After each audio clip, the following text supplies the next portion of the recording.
la foule que j'ai devant moi, ou les gens qui sont ici devant moi, mais je vous pose une question. Ce n'est pas une question piège, mais je vous pose une question. Je pense que je connais la réponse, mais dans le texte qu'on va lire, on va voir ceci. Alors, la question que je vous pose, c'est, est-ce qu'il y a quelqu'un ici qui voudrait prêcher ou parler ou agir? Est-ce qu'il y a quelqu'un qui veut prêcher la révolte contre Dieu? Est-ce qu'il y a quelqu'un qui veut se lever et commencer à dire aux gens, on devrait se révolter contre Dieu? On devrait se révolter et enlever Dieu de sur son trône. Est-ce qu'il y a quelqu'un qui veut se révolter ou aider les hommes, les êtres humains, les gens autour de nous à se révolter contre Dieu? Est-ce que quelqu'un a le désir de faire cela? Gardons la question en tête parce qu'on va le revoir à la fin. Alors, petit rappel, c'est Jérémie, c'est son ministère. On a vu, ça fait environ 29 ans qu'il travaille. Josias, Joachaz, Joachim, Joachim, le fils, il a été déporté. On a vu. Ça fait environ 29 ans que Jérémie travaille, 29 ans de ministère. Est-ce que Israël est revenu à Dieu? Pas vraiment. Même ils ont été déportés. Est-ce qu'ils ont changé donc leur façon de vivre? Est-ce qu'il y a eu du fruit de la semence de la parole de Dieu qu'il a donnée? Pas beaucoup. Certains gens écoutent peut-être, certains gens ont un peu de crainte de Dieu, comme on avait vu ensemble, mais le peuple en général, les chefs en général, pas beaucoup de fruits. Dans ces années-là, là, 29 ans, est-ce que Dieu était avec Jérémie? Est-ce que Dieu s'est occupé de Jérémie? Est-ce que Dieu a pris soin de Jérémie? Est-ce que cela a été facile? Non! Sa vie a été en danger à un moment donné et Dieu l'a caché. Et il y a des choses plus graves qui vont arriver par la suite. Mais une chose qui est certaine, cependant, c'est que tout ce que Jérémie a dit, tout ce que Dieu a dit à travers Jérémie, s'accomplit. C'est accompli. Tout ce que Dieu a dit, toute la parole de Dieu, les prophéties ou les promesses, Dieu, tout ce que Dieu a dit, ça s'est accompli. Nebuchadnezzar, il est venu, puis il a déporté les gens et certains ustensiles du temple. Il a amené Joachim avec lui.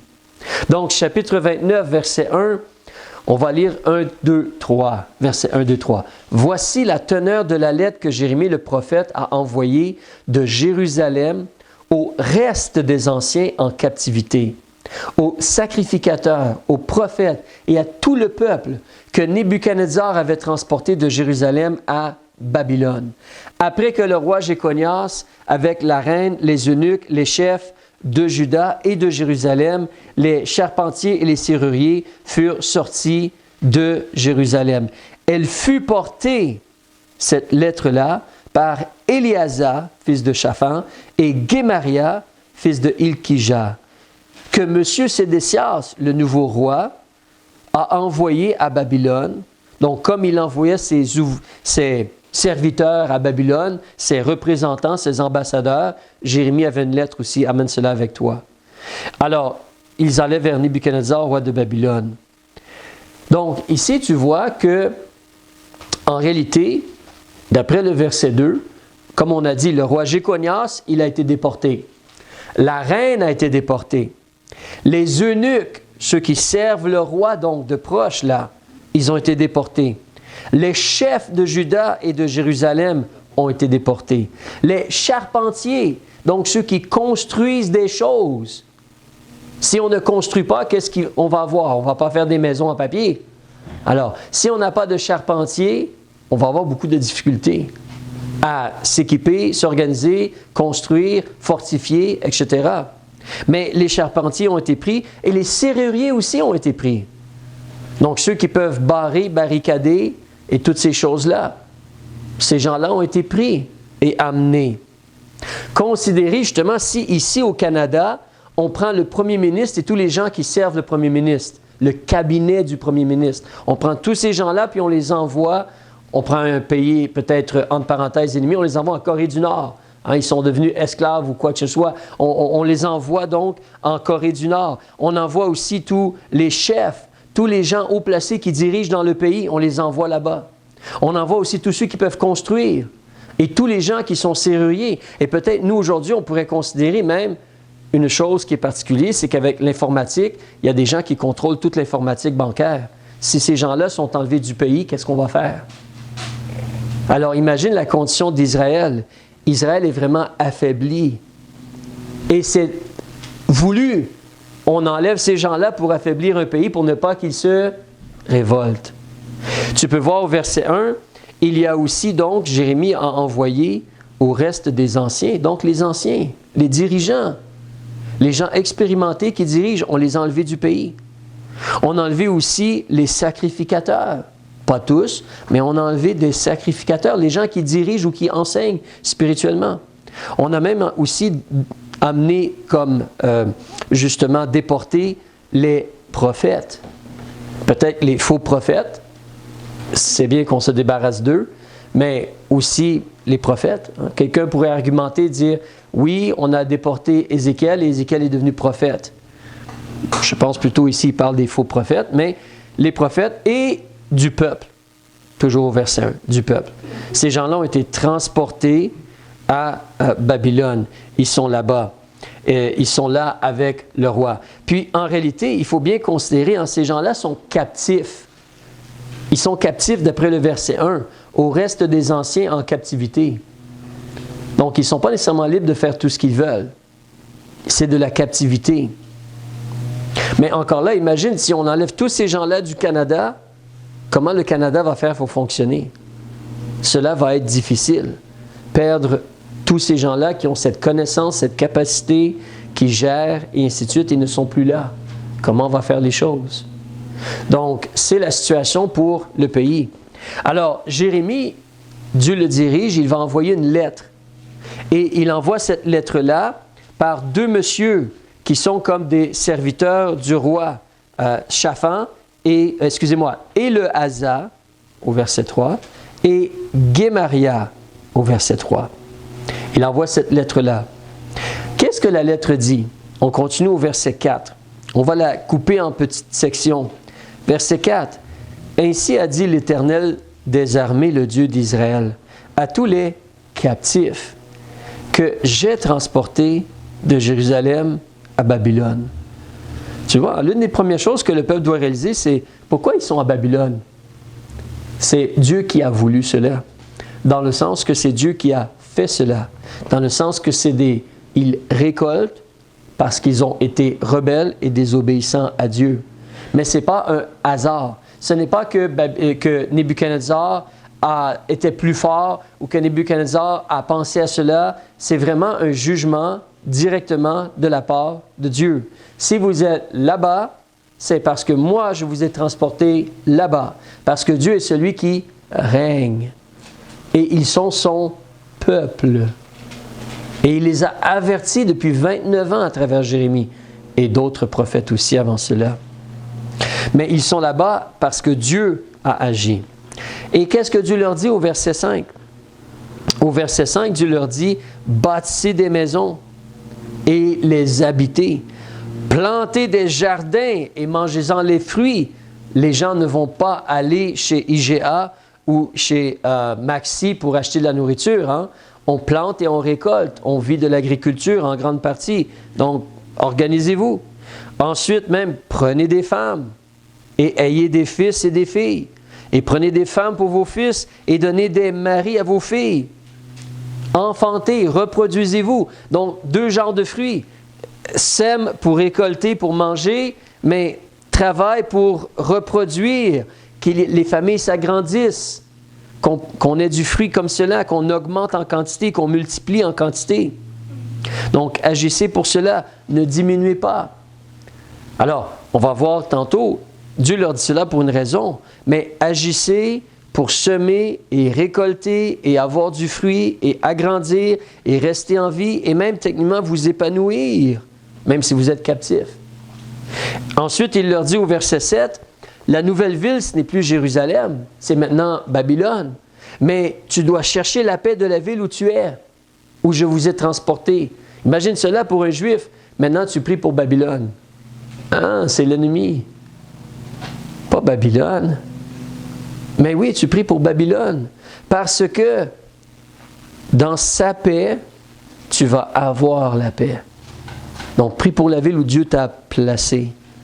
C'est comme nous, Dieu nous a placés ici. Est-ce qu'on aimerait être ailleurs? Mais Dieu nous dit, prie pour ce qui est autour de toi. Prie pour les gens autour de toi. Alors, si je continue ensuite au verset 8.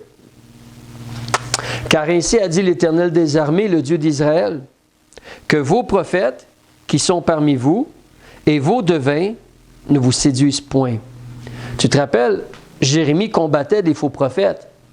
L'un des derniers chapitres qu'on a lus, il y avait le faux prophète Anania de mémoire. Et Anania avait cassé les cornes sur Jérémie, le joug, c'est-à-dire, et Jérémie s'était fait un autre joug et tout cela. Alors, mais Dieu nous dit ici que même à Babylone, il y a encore le danger que les Juifs écoutent les mauvaises personnes et soient influencés par des faux hommes religieux.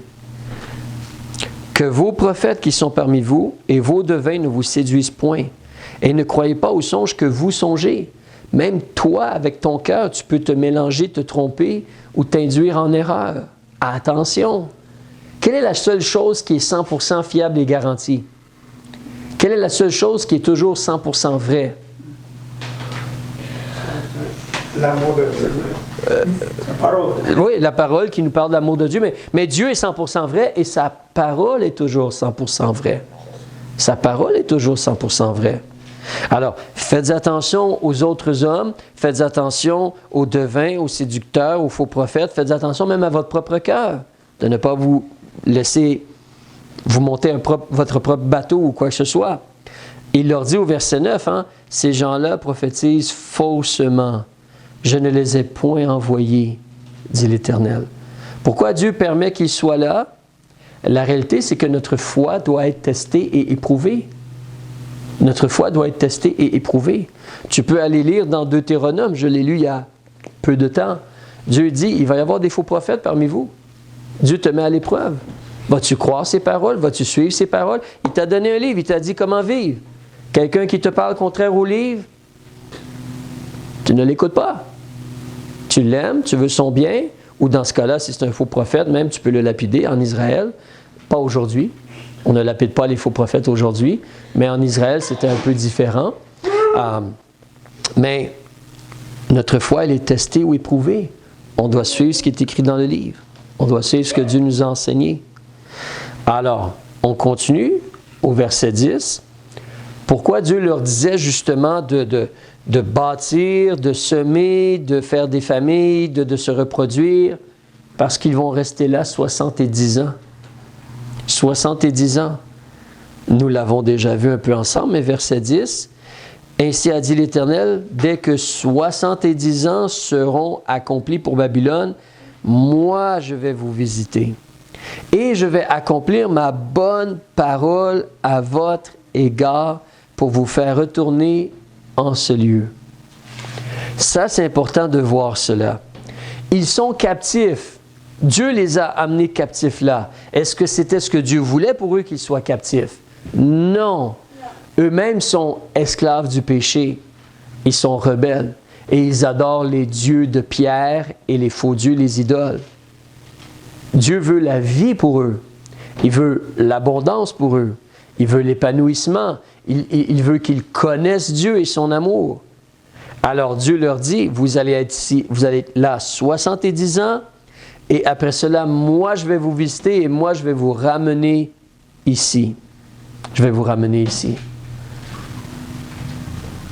Il dit au verset 11, c'est vraiment important de voir le cœur et le désir de Dieu. Dieu dit, je sais les pensées que je forme pour vous, dit l'Éternel. Pensées de paix et non d'adversité, pour vous donner un avenir espéré. Dieu veut te bénir. Dieu veut ton bien. Mais c'est à l'intérieur de ces vérités.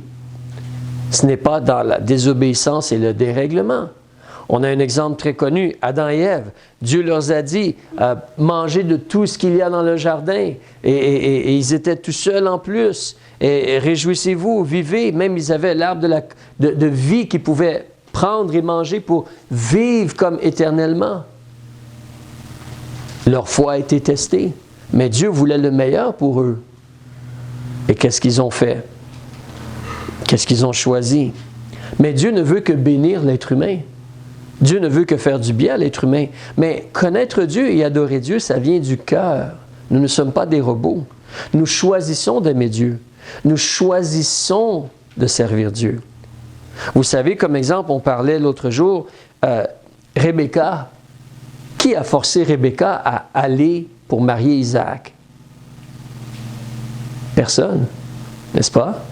En réalité, Abraham a dit, c'est le temps pour mon garçon de se marier, mais pas une des femmes du pays ici, retourne vers ma parenté, à son esclave, son serviteur, retourne vers ma parenté. Et le monsieur, il est parti, puis il a demandé à Dieu de le diriger, puis il voit Rebecca, puis il réalise qu'elle est de la famille, de la maison de son frère, de Abraham, je devrais dire plutôt, elle est de la maison d'Abraham. Donc, il raconte l'histoire, puis il demande, dites-moi, est-ce qu'elle peut venir, est-ce qu'elle ne peut pas venir, est-ce qu'elle va venir, est-ce qu'elle ne va pas venir? Moi, je vais me tourner à droite ou à gauche. Mais il présente cela. Et qu'est-ce que les gens qui sont en autorité au-dessus de Rebecca disent? La chose vient de Dieu. La chose semble venir de Dieu. Et ensuite, on en parle à Rebecca. Et Rebecca décide d'aller voir quelqu'un qu'elle n'a jamais vu. Elle ne sait même pas s'il va aimer sa cuisine. Elle ne sait même pas s'il a les yeux bleus ou bruns. Elle ne sait même pas s'il est grand ou petit, plus petit qu'elle. Elle ne sait rien du tout sur lui. Peut-être qu'elle peut poser des questions au monsieur avant, mais elle va aller. Elle va aller. Elle fait cela et elle va choisir de l'aimer. Alors, on entend parler de Jésus. On choisit de recevoir Jésus comme notre Sauveur. Et on choisit d'aimer Jésus avec tout notre cœur. C'est un choix. Mais Dieu, à la base, il ne veut que te bénir et s'occuper de toi. Et son plan pour toi, il est parfait et bon. Oui, comme Jérémie, tu vas peut-être être testé ou éprouvé. Ou oui, comme Jésus, il a souffert aussi. Il se peut qu'on souffre aussi. Mais le plan de Dieu, il est bon. Le plan de Dieu, il est bon.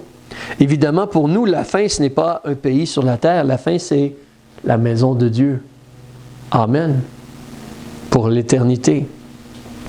Donc, il dit, je sais. Et c'est là qu'en réalité, il veut faire, d'une certaine façon, il veut faire réfléchir les gens. Vous êtes là-bas, vous avez été déportés. Mais là, je vous dis, là, vous êtes là-bas, youhou, réfléchis là. Tu viens d'avoir une grosse situation là, qu'est-ce que tu vas faire? En vouloir à Dieu, être fâché contre Dieu, te rebeller, te révolter contre Dieu, continuer à suivre ton propre cœur et suivre tes propres idées et être têtu. Et Dieu essaie de leur parler dans le sens que vous êtes là, vivez, reproduisez-vous, travaillez la terre, vous allez rester là 70 ans. Donc, faites les choses. Faites les choses. Et préparez vos cœurs. Surveillez vos cœurs. Remarquez ce qu'il leur dit ensuite, verset 12. Donc, après 70 ans, vous m'invoquerez et vous partirez. Vous me prierez et je vous exaucerai. Vous me chercherez et vous me trouverez. Car vous m'aurez recherché comment? De tout votre cœur. Surveillez votre cœur. On a regardé ensemble un peu, hein, tu te rappelles, Esdras? As-tu remarqué que quand Babylone est tombée et les Mèdes sont venus, les Mèdes et les Perses, puis ils ont dit retourner puis rebâtir la maison de Dieu, est-ce que tous les Juifs ont parti? Est-ce que tous les Juifs ont quitté la Babylonie? Non. Pourquoi vous pensez qu'ils n'ont pas fait cela? Il y a un choix dans le cœur. Mais c'est quoi ton pays? Tu es qui, toi? Tu es un Israélite. Qu'est-ce que tu fais en dehors d'Israël? À la base, c'était un jugement de Dieu. Pourquoi tu restes en dehors d'Israël? Pourquoi? Vous vous rappelez avec Moïse? Les 2 tribus et demie qui ont dit, nous, on va rester ce côté-ci du Jourdain. On va rester ici. Mais Dieu avait un pays pour eux. Et ils ont choisi de rester de l'autre côté du pays. Alors, ici, tu peux voir donc, Dieu leur dit de préparer leur cœur. Verset 14, « Je vais me faire trouver de vous, dit l'Éternel. Je vais ramener vos captifs et je vais vous rassembler de toutes les nations et de tous les lieux où je vous ai chassés, dit l'Éternel. Et je vous ferai revenir au lieu d'où je vous ai transportés. » Mais surveillez votre cœur. Et là, Dieu leur parle encore plus personnellement parce qu'il y a un choix à être fait.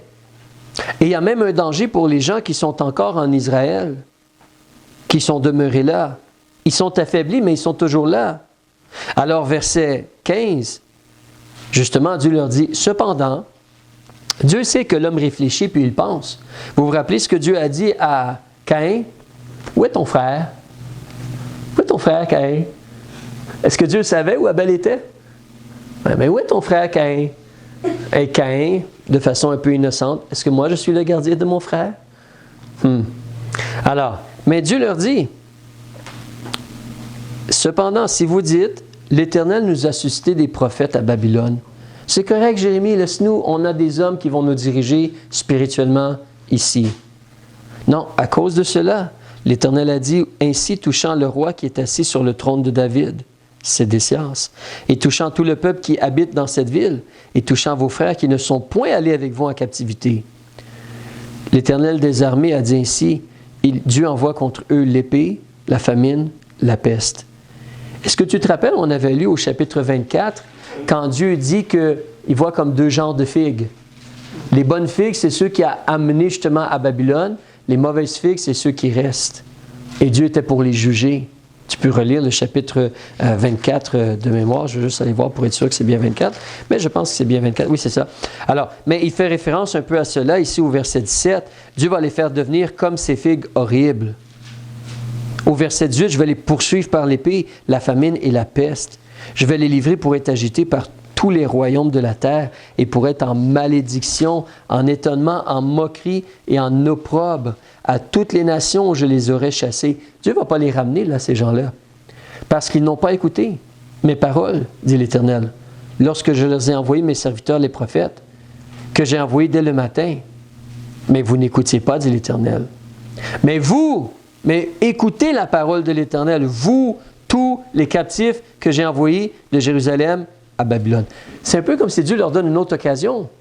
Vous êtes à Babylone parce que vous avez été têtus et rebelles à ce que j'ai dit de faire. En réalité, Dieu a donné la loi et les paroles avec Moïse.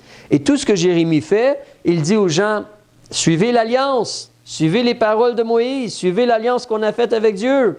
Dieu va vous juger, sinon réveillez-vous. Donc, il ajoute, mais il ne change pas vraiment. Alors, mais si vous n'écoutez pas, vous allez être jugés. Et tu vois qu'il les avertit comme une deuxième fois, comme je dis, parce qu'ils sont là parce qu'ils ont désobéi. Puis là, Dieu leur dit, là, vous êtes là-bas, là, il y a 70 ans. Dans 70 ans, je vais vous ramener ici. Mais vos cœurs, ceux qui restent ici sont en danger, ils sont rebelles, ils vont être détruits. Et même eux, on va le lire, Dieu essaie continuellement de les reprendre. Il est patient avec Sédécias, avec les gens de sa génération. Mais eux continuent à fermer leur cœur à Dieu. Fermer leur cœur à Dieu. Donc Dieu avertit ces gens-là qui sont déportés, prépare-toi, mets-toi en règle avec Dieu et tu vas pouvoir revenir ici. Prépare-toi. Et ensuite, Dieu donne une illustration vraiment concrète. Regardez versets 21 et 22, on a bientôt terminé. Regardez versets 21 et 22. Très, très, très terre à terre et que les gens à Babylone peuvent voir.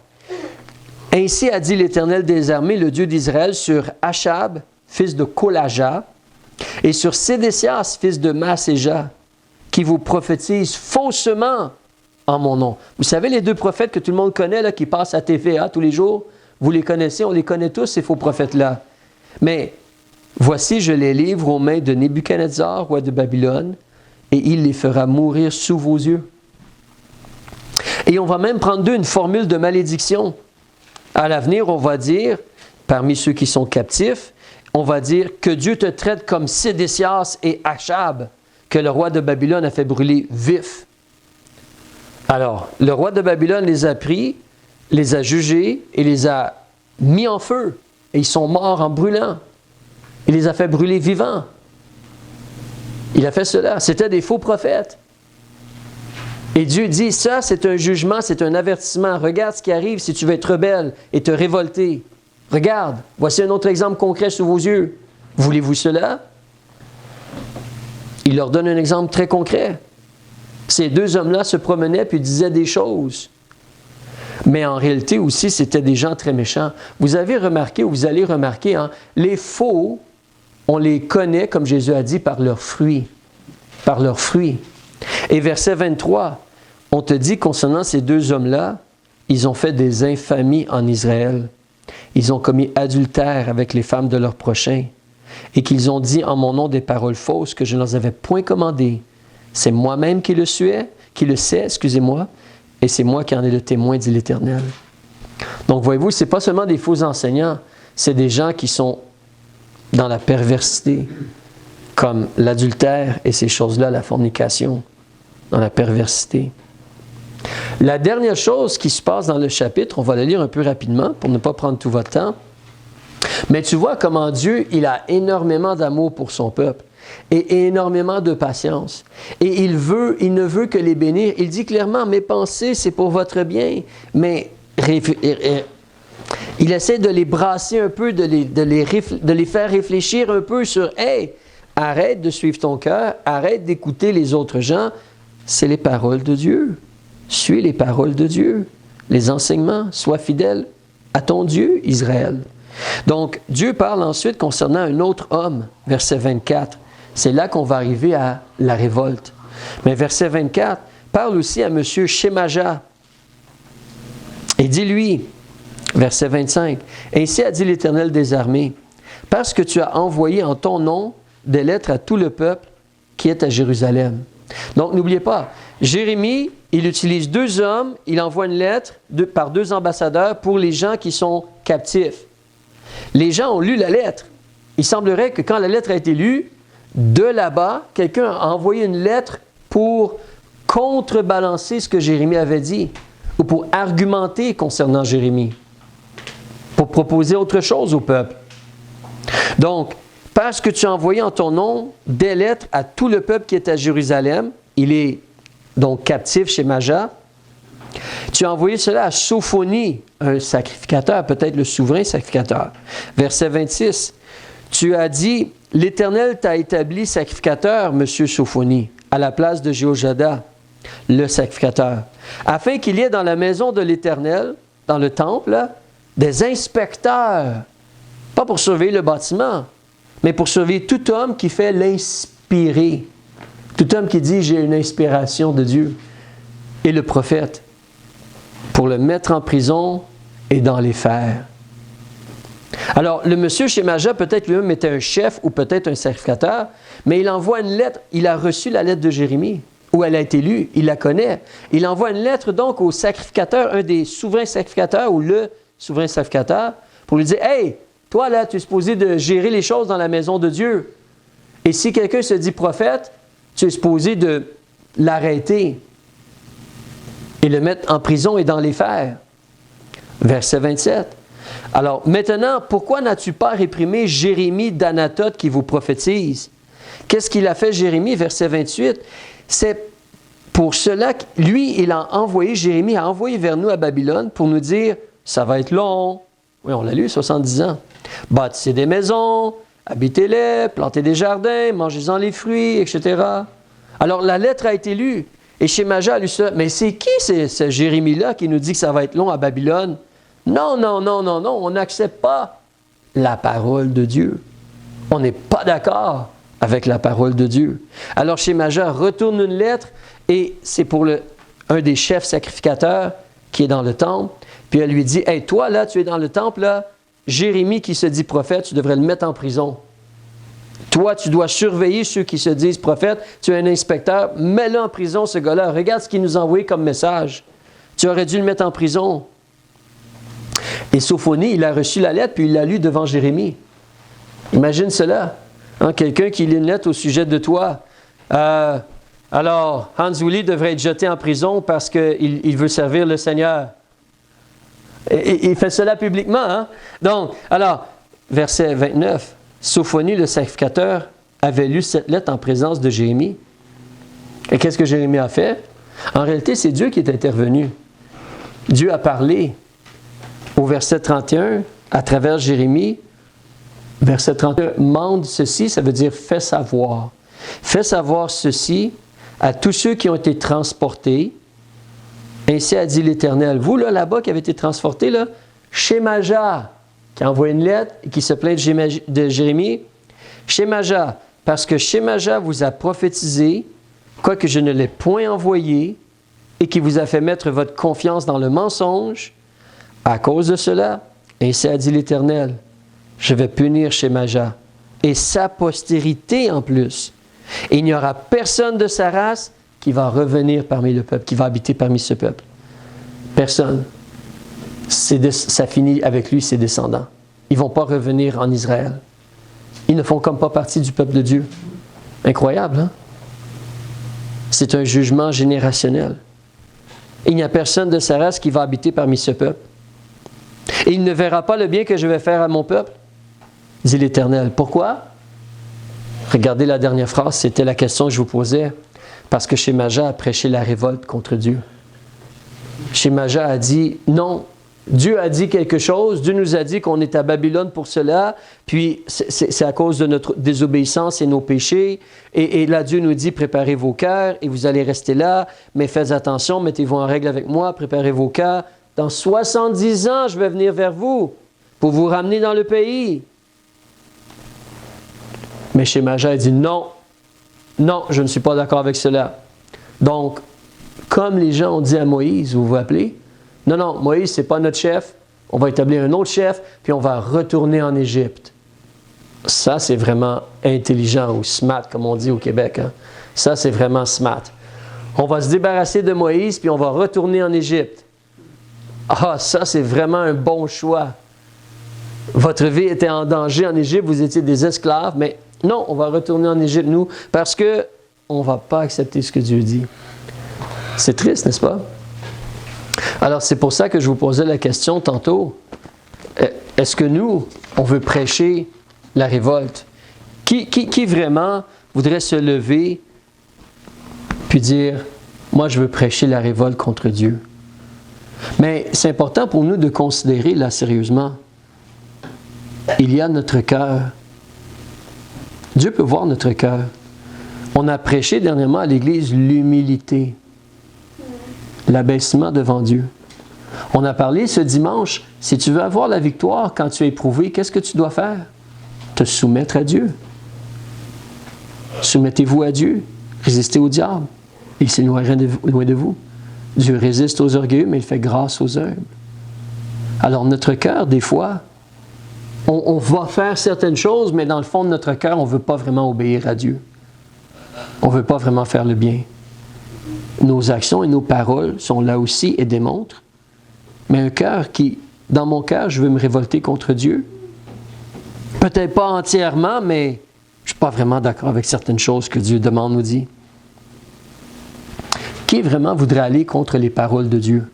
On ne parle pas on parle des paroles de Dieu, les enseignements de Jésus et des apôtres. Qui veut aller contraire à cela? Le problème avec Israël, c'était cela. Hein? Ils ont choisi de ne pas obéir aux paroles révélées, données, qu'ils avaient entre leurs mains. Ils ont choisi de ne pas obéir aux paroles de Dieu. Mais n'oubliez pas, ne vous laissez pas tromper par le diable, ou par des hommes, ou par votre propre cœur. Dieu ne veut que ton bien. Dieu ne veut que ton bien. Dieu, il t'aime, et il a un bon plan, et il veut le bien pour toi. Je me rappelle, il y a quelques semaines, quand nous étions à la conférence au Maine, il y a un monsieur qui est pasteur, un jeune homme, je ne me rappelle pas quel âge qu'il a, tu sais, le monsieur de quel je parle, qui t'a parlé de construction et tout, là. Je dirais qu'il a entre 25 et 30 maximum, et peut-être même 24-25. Il n'est pas âgé du tout. Mais il m'a demandé si je pouvais lui parler de mon appel au ministère. Comment Dieu m'a mis à cœur d'aller dans le ministère, puis on a parlé ensemble. Et je partageais avec quelqu'un comment, aussi dernièrement, je partageais avec quelqu'un comment, à un certain moment donné, quand je je terminais mes études pour être pasteur. À notre église, mon pasteur considérait se retirer pour des raisons de santé. Donc, notre église se retrouverait sans pasteur. Et moi, j'étais en train de terminer mes études. Mais puisque j'ai été sauvé à travers les ministères de l'Église et j'ai grandi dans l'Église et ensuite j'ai été formé dans l'Église, je n'étais pas du tout confortable, pour ne pas dire que je ne pensais pas que c'était une bonne idée de devenir pasteur de l'Église où les gens m'ont vu comme quelqu'un qui est arrivé tout croche, je venais d'être sauvé, puis qui m'ont aidé à changer, puis tout cela. Donc, même j'entendais les gens dire, oui, on connaît Eric, il faut l'aider, il faut prendre soin de lui ou quoi que ce soit, et tout cela. Vous voyez juste ce qu'il y a maintenant, 50 ans, là, c'est différent, mais quand j'avais 19, 20 ans et tout cela. Mais, donc, moi, j'étais comme, non, je ne pense pas que c'est une bonne idée d'être pasteur ici. Donc, je considérais aller ailleurs, faire d'autres choses, aller sous d'autres cieux, comme on dit, et ainsi de suite. Et à un certain moment donné, j'écoutais de la musique chez moi, et c'était une belle chanson, agréable, et en écoutant la chanson, je pensais comme, ah oui, Dieu est vraiment bon, Dieu est vraiment digne de confiance, et Dieu est merveilleux, puis j'adorais le Seigneur, et je n'ai pas entendu une voix ou quoi que ce soit, mais c'était comme, dans mon cœur, le Seigneur me disait, oui, tu considères, tu sais que je veux ton bien, Eric, que je suis digne d'être adoré et je veux ton bien et tout cela et je t'aime. Oui, Seigneur, tu es vraiment bon, tu es bon pour moi et tout cela. Oui, donc si je te demande de faire quelque chose, tu sais que c'est pour ton bien si je te demande de faire quelque chose. Et c'était comme, oui, mais là, ça l'a ralenti un peu. Et évidemment, ça venait. Donc, si je te dis c'est de la bonne chose d'être pasteur de l'Église, tu sais que c'est pour ton bien. Un instant, j'ai des arguments ou des raisons pour ne pas faire cela. Mais c'était comme, non, tu as raison, Seigneur. Si tu es toujours bon pour moi et je le crois, si tu me demandes de faire quelque chose, c'est pour mon bien. Donc, je me suis soumis à cela. Et j'ai dit, d'accord, si vous voulez que je sois pasteur, par la grâce de Dieu, je vais essayer de faire cela pour servir puis aider ici. Donc, mais ça, c'est la réalité de réaliser, de comprendre, d'être convaincu que le plan de Dieu, il est bon pour nous. Les vérités de Dieu sont bonnes pour nous. On va terminer, Père. On veut te remercier pour les choses